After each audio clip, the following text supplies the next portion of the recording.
Hey everybody, I've decided to record another draft. This is of the Legacy Cube, which I've never drafted before, or at least not this year. So my thinking is, I can go through and as well as the usual draft recording stuff, talking about my picks, plays, what have you. We could have a look at maybe some of the design of the cube and figure out what we can from the packs themselves, which is quite an interesting practice. As far as I'm aware, this cube is mostly done for high power purposes, so there's a Eureka. Eureka is kind of a pretty, what's the word? It's a staple of very high powered cubes. This suggests that there's some pretty serious mana fixing going on, and here's some of that mana fixing. Baleful Strix, this card is insane, Baleful Strix. It's subtle. It's a subtle one. Of this lot though, I don't actually know where to start with this. I'm very torn between the Baleful Strix, which is value, and the Phyrexian Metamorph, which is the most generic card in the game. We have 3 seconds, let's go for that.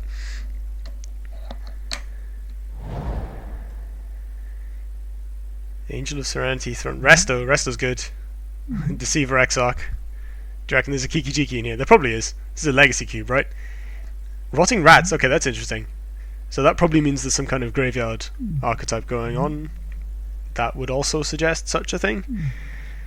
Mindstone is good. It's a surprisingly powerful card, that. Young Pyromancers, pretty strong. Most of these are sort of generically good cards. This, I wouldn't be surprised if the combo is in here. I'm kind of tempted to take this. Maybe let's see if it wheels. I guess Restoration Angels goes with Kiki-Jiki in case we do see it. Because that would be pretty cool.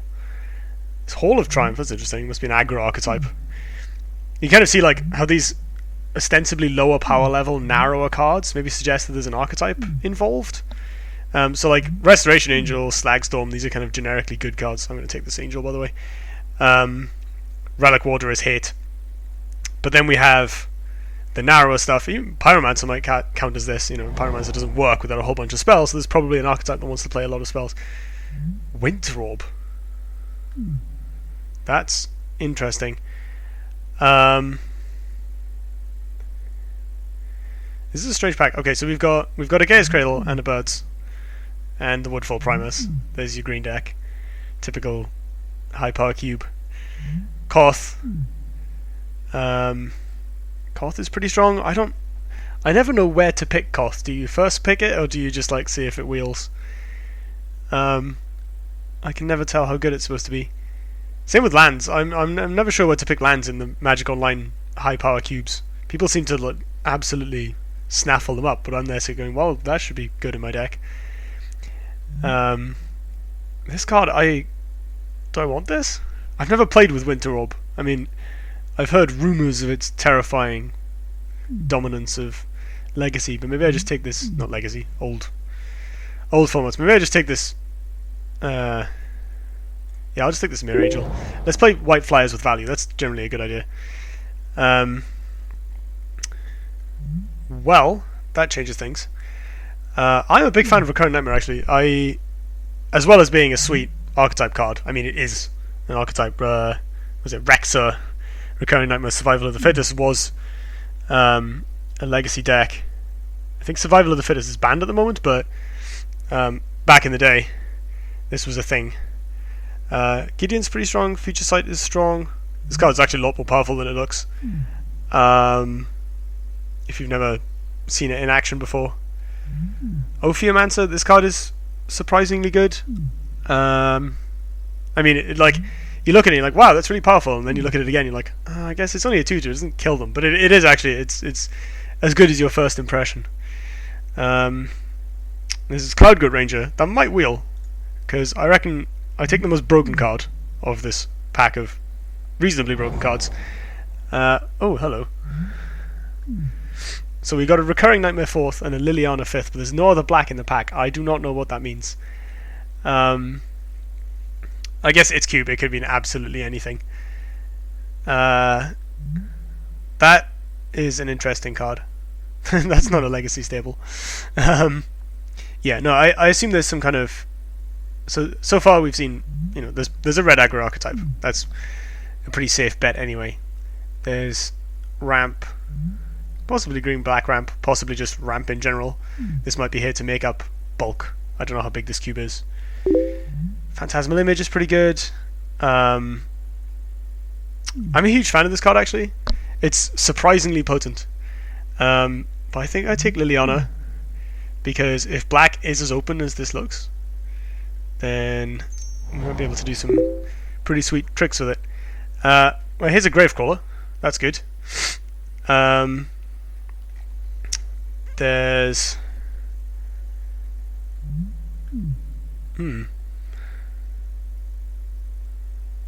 So this is really good with Recurring Nightmare, obviously. And Liliana, obviously. So I'm very tempted to take it just to see what else comes past. It's hard to say because there's only been like one black card in each pack, but they've been really good. I'm finding it a bit hard to tell whether that's a signal or not. Signals in cube are always really weird. This is a good generic pick, to be honest. Let's go for the Gravecrawler. I love Gravecrawler. Bloodghast! Well, what we're doing is definitely open, that's for sure. As is green.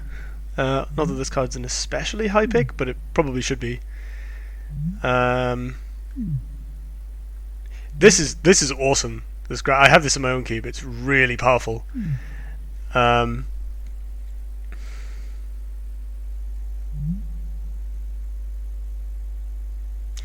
Wow, I just got that the art on that land is like shaped like Weenbrisk Raptor, the big bird. I've never seen that before. Let's take this Bloodghast. That's in here? Interesting. Him to Turak. Oh boy. Well, that's the pick, I guess. Is there anything interesting about this pack, design-wise? More tokens. So maybe there's a red go wide theme. Red-white, perhaps. Although white likes anthems anyway, so that's kind of a generally white thing. This card's very strong. Maybe not in this format, but I mean, in the game of Magic in general, Stagger Shock is a good card. It's the sort of... Oh, wow. Do we just YOLO mono black? It's very tempting. I mean, I guess if we get discard outlets, then we can use Recurring Nightmare as an alternate way to get Phyrexian Obliterator onto the board. This Condemn is good. If we didn't see very much white going past.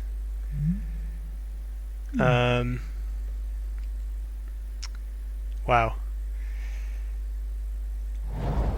Oh, Condemn it is. Apparently I didn't click in time. Never mind. Let's do... I'm tempted to try this Rotting Rats actually and just see how far we can get with all this discard stuff. It turns on Gravecrawler, so it's really good there. That is quite late for a Slagstorm. Board wipes, I would have thought go higher than that. Can we play this? We can maybe play this. If we just... Maybe there's like an I hate everything deck. Sort of really old school mono black or heavy black. It might be worth a try. I've never played with Winter Roll before, so let's see what it does. That is a Cloud Goat Ranger, and we have a Recurring Nightmare. We would be foolish not to. Well, none of these do anything. I guess we can take the Townsfolk and synergize them with Recurring Nightmare, but that's not that relevant. This gets Gravecrawler, I suppose. Nah. I mean, we're probably not playing the Ranger of Eos, but it's worth a shot. Okay, so far we have white tokens. I mean, you don't put this in your cube unless it's a token archetype, right? This card is not generally considered strong, although there is absolutely nothing wrong with making a couple of 1/1s for one card. But then if everyone else is, playing Hornet Queens on turn 3, then it's not going to do that much. Well, this is interesting. I'm not sure we can pick this here, but we'll regret not picking it. It's that sort of card where you're never like, well, okay, I can stop doing things that are specific to my deck to pick up this Loxodon Warhammer. Unless you're in some kind of equipment deck, there might be one. But I didn't see much other equipment, so it might just be there for good stuff. I think the person who designed this cube would probably, in this situation, pick the animate dead. And to be honest, there's not that much else in here, so who am I to say otherwise? Let's go for it. Baneslayer Angel. We are in white, we can cast... called it. I totally called it. You know what? We could use Ravagers of War and nasty things to do. That might wheel, actually, because this card is quite narrow. Not everybody wants it. I might just take the Baneslayer Angel or the land, so we can...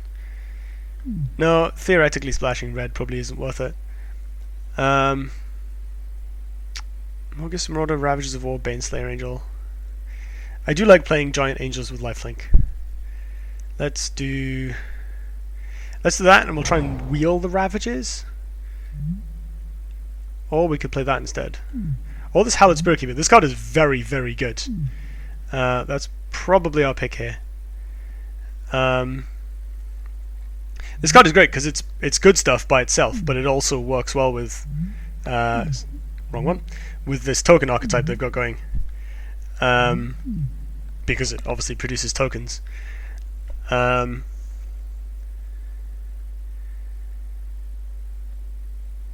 think that's what we do. Yeah, it's one of those neat cards where it's good by itself. You don't have to be playing tokens and anthems to get strict use out of it. Not that that's normally a problem for token cards, because 2-for-1s are good, but it's one of those cards where it still suggests, look, I make tokens, and it will take you that much further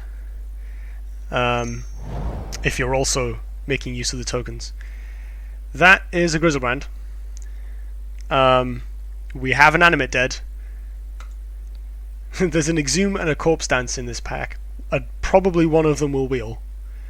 I mean, I guess the Griselbrand might wheel. That card seems pretty good, actually. Alright, so there's... Captain Obvious says, hey, there's a Reanimator archetype in this cube. There's also a Sin Collector, that might wheel as well. I don't know whether we should go for the Griselbrand now and hope to wheel one of these, or vice versa. Probably the Griselbrand now, because we have one reanimation spell and there'll be more. I saw a Makeshift Mannequin. Liliana, that's good. Marshflats, I think we need that. I think we need that more than the other very good cards in this pack. Not that we're casting these, but... Toxic Deluge. This card's really good. We don't have very much removal yet, just a lot of discard. This Condemn is going to do us work. If black is as open as I hoped it was, this might wheel, but I consider that unlikely. I think we need this Marshflats, though. We have too many double white cards because white in cube is like that. Caves of Kylos. Or this, which is so much value. This is good as well. Obviously, Vampire Nighthawk. So good at Magic, you guys. Vampire Nighthawk, strong card.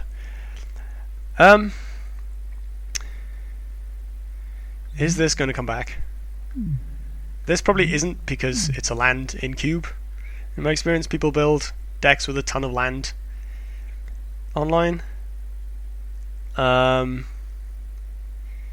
thing with Diabolic Servitude that elevates it over other reanimation spells is that if the creature dies, you get another one, which is marvelous. Oh boy. Vindicate, Bob, Pact. I don't think we want to play Bob in this deck because our mana curve's a bit high. Maybe I'm wrong because our two largest creatures have lifelink, but how many of these will wheel? Exactly none of them.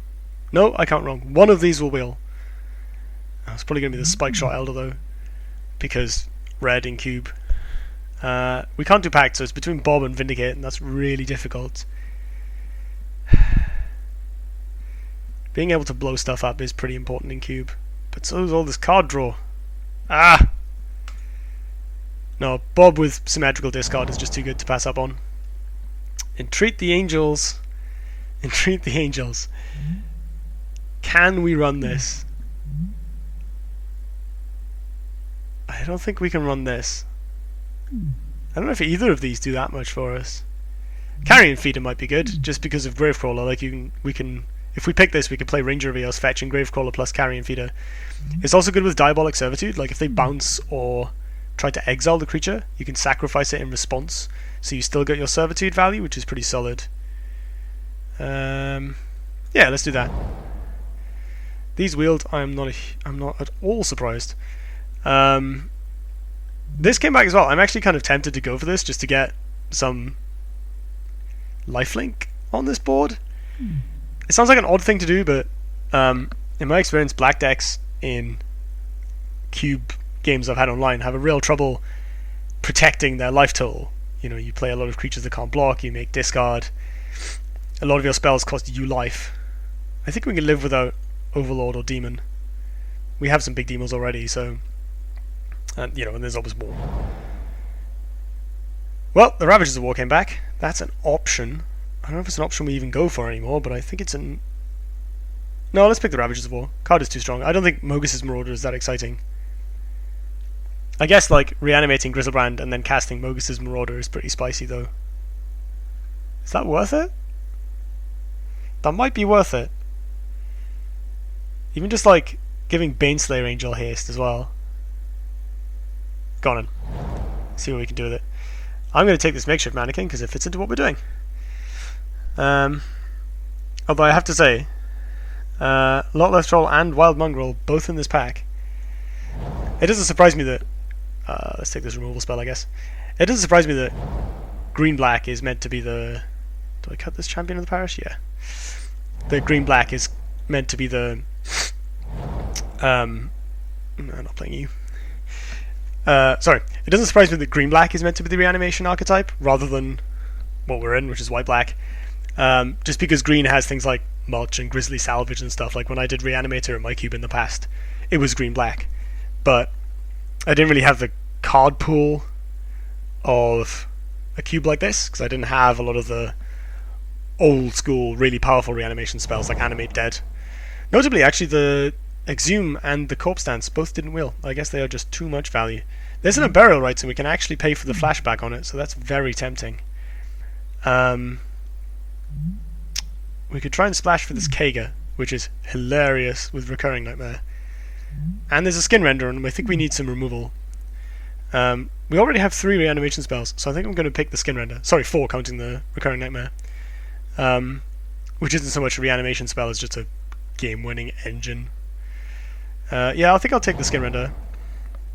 We're going to have to make some cuts from this deck at some point. Oh, that looks like a good cut. There's also this Buried Alive. Given that the undead, the Exhume and the Corpse Dance didn't come back, I'm not wholly convinced that this Buried Alive or the Shallow Grave will wheel. Somebody will take them, but Reveillock's good as well. Reveillock's really good, and very difficult to get rid of. Ah, this is really awkward. Is that exile at end of turn? Beginning of the next end step, yeah, so we can sacrifice. There's also an instant. I think I'm going to take this. It seems like the most powerful, and we'll hope to wheel Buried Alive or Reveillock. Doomed Necromancer looks like a good way of doing things as well. There's also this board wipe. We might need it. Doomed Necromancer's pretty slow. Like, he's good but slow. I think he used to be in my cube, and he was just a bit awkward. Like, good, but awkward. So I think I'm going to take this Crux of Fate. Yeah. It's an option. It doesn't necessarily go in the main, but it's a good option for the sideboard. Land Tax. That's a very powerful card. Abyssal Persecutor is very powerful, although we don't have that many sack outlets. Living Death is Living Death. But I guess if we're making our opponent discard their cards, then it's potentially bad for us. Maybe it's just good enough to play by itself. I mean, it's a board wipe that can also reanimate for us a Griselbrand or an Angel or whatever. Although we don't have that much self-discard either. So that's probably not very reliable. I think we're going to be using that stuff for value rather than for pure engine purposes. Kind of tempted to take this land tax. Just it's so much value and it gives us good discard fodder and stuff. Yeah, let's try that. So an effect our deck doesn't have yet. Ooh, that's an option. That's some life gain.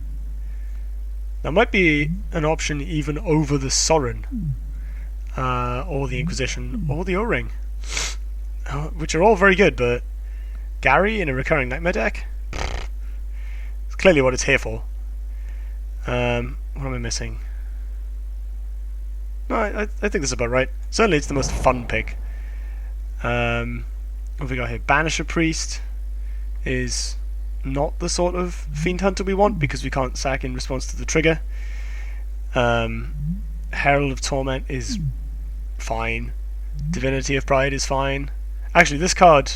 No, we can cast this trivially easily because we're in white-black. It's unlikely to ever get the nod of a Baneslayer Angel, but... might be a good sideboard card if we need extra life gain. Attrition. That card is filth.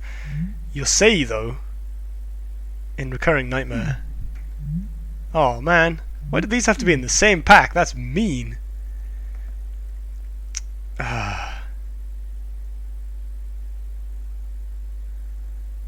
What does Yosei go in over? I mean, this doesn't see main deck play. Nor does this. Maybe Ranger of Eos does. Probably not Makeshift Mannequin. Mirror Angels double white. Warhammer goes in the sideboard. I'm running out of time. Attrition is too gross. I mean, Yosei is also too gross, but it's Attrition. We have Bloodghast and Gravecrawler. Let's just pick that and be done with it. You know, I want this, but I think I want this more. Oh boy. That also has potential. But I think I'm just going to pick the Godless Shrine. Day of Judgment and Burial Rites. Okay, so we've got a board wipe, but here's a cheaper one. We've got some reanimation, but here's a better one. There's also this and this. Wow. This is very good for us. I think I might do... The nice thing about Burial Rites is that it is really nice card advantage. Our main color is black, so the Day of Judgment is harder to cast than the Crux of Fate, even though it's less mana. Maybe that's... No, we can probably trim down the white and... Oh, the Buried Alive came back. I think we kind of have to do that with this much reanimation going on. It's a very good enabler. That's the DC is tempting though, as is the fetch.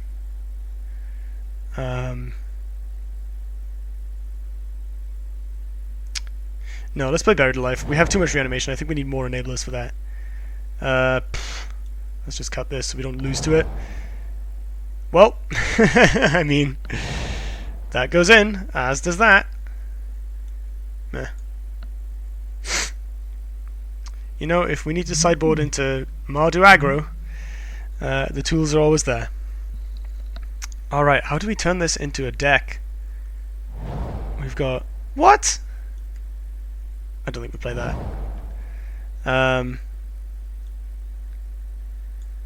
Oh, this is very interesting. Oh, there's no point sorting it now, because as soon as the next... There we go.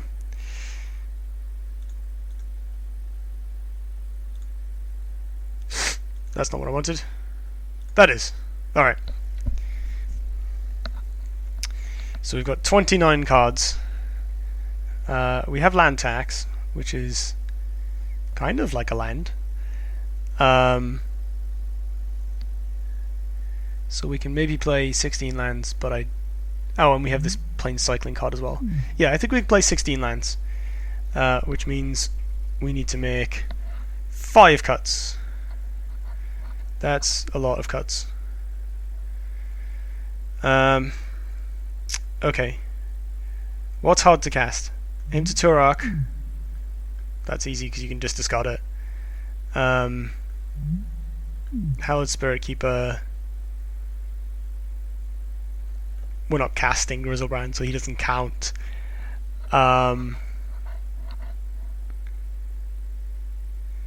Lily, but Lily is pretty crucial. I think the Hallowed Spiritbinder is like Spirit Keeper even is just way too much value not to play, so I think we keep her. It might be good to trim down the curve for Dark Confidant or to cut Dark Confidant. I don't think our deck's going to be that fast. We do have ways to get rid of him, but that's not exactly ideal. And we have land tax for card advantage, and Recurring Nightmare and the rest of the engine. So I think Bob can go to the board. 4 more cuts.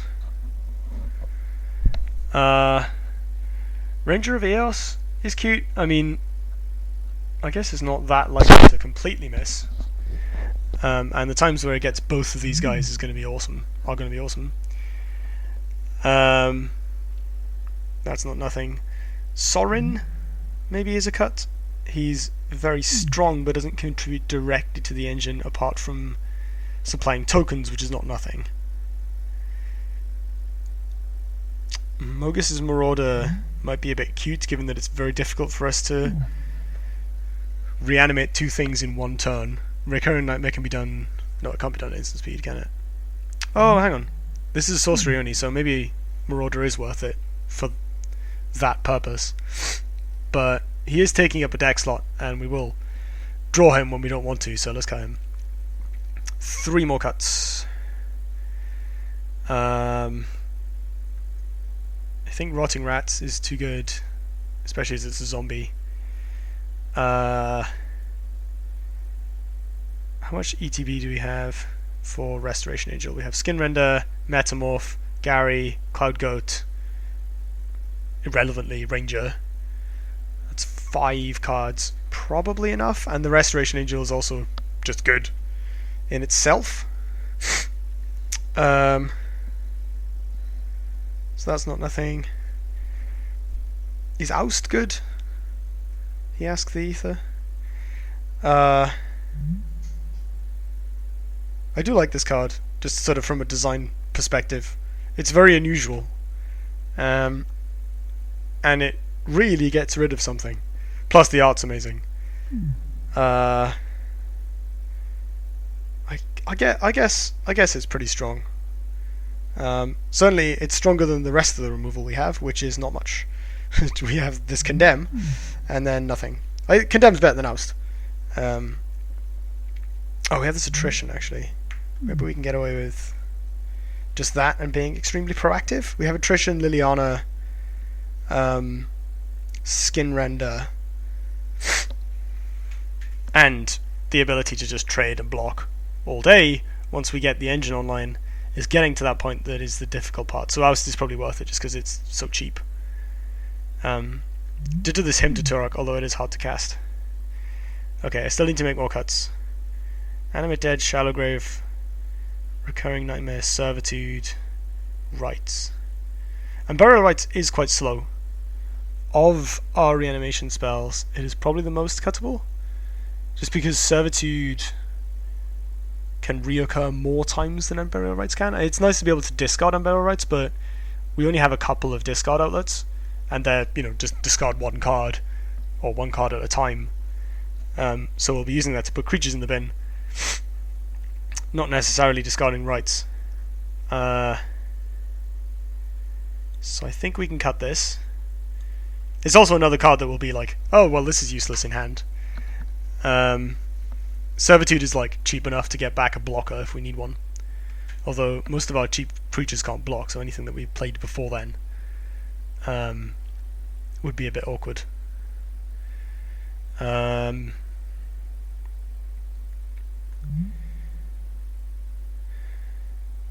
Shallow Grave seems fine. It is good with our various enter the battlefield effects. The fact that it exiles afterwards makes me a little sad. It is pretty good to just like belt someone with Griselbrand, draw 7 cards,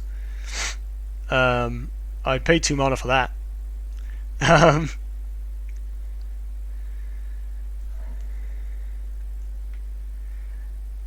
important is Ranger of Eos? Can we stand to cut her? I guess once you actually get these cards in hand, Feeder and Gravecrawler, then Attrition, Liliana, Recurring Nightmare all get much better, so maybe she is pretty important. Just getting Gravecrawler out and a zombie, you know, or finding the other half if one is missing. We could cut Baneslayer. We already have a lifelink fatty. The best lifelink fatty. We have more. We can always leave it in the board with the rest of the life gain stuff. Baneslayer is pretty sick, but I think in terms of recurring things with Recurring Nightmare and other reanimation spells, it's good to have the value cards, I think. I mean, this is basically a 5 power flyer in itself, but it also leaves behind a bunch of little dudes when it dies. So... okay, let's cut the pretty. Because it's so pretty. That art is incredible. I swear that's not that much of a criterion. But you know, art matters, right? Wow, this is very difficult. Buried Alive might be a bit blank. But then we do have 4 reanimation spells. I suspect against more controlling decks, there'll be games where we sideboard in more reanimation stuff, like this Living Death, which Buried Alive is very good with. I think we can cut Sorin. He is very good. We can board him in against aggro because he gains life and makes blockers. Oh, that does put us to 24, so I think we're done, actually, so we can keep the Buried Alive. Is that better than Sorin? Maybe it's better just to have a good stuff card rather than a synergy card, but at the same time, I don't want to have a bunch of reanimation spells stuck in hand and nothing dead. I think Buried Alive is a good way to reverse that situation big time. It also means that we can avoid top decking these big beefy guys. Alright, let's see what Modo thinks we should run for land. No, we don't want island. Where did that come from?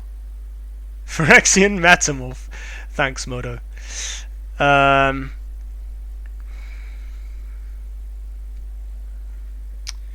9 swamps, 5 plains. That's not a huge number of plains, but it's probably right. Maybe we should run 1 more plains. That way we have 8 white sources, 10 black sources. Yeah, because we have land tax in white and a double white spell at the 3 slot. Probably should have taken that Caves of Kolos, shouldn't I? Never mind. We may have no mana fixing, but we have an incredible sideboard. Let's do it. Let's run it out there. See how we go. And I'll see you fine people in round 1.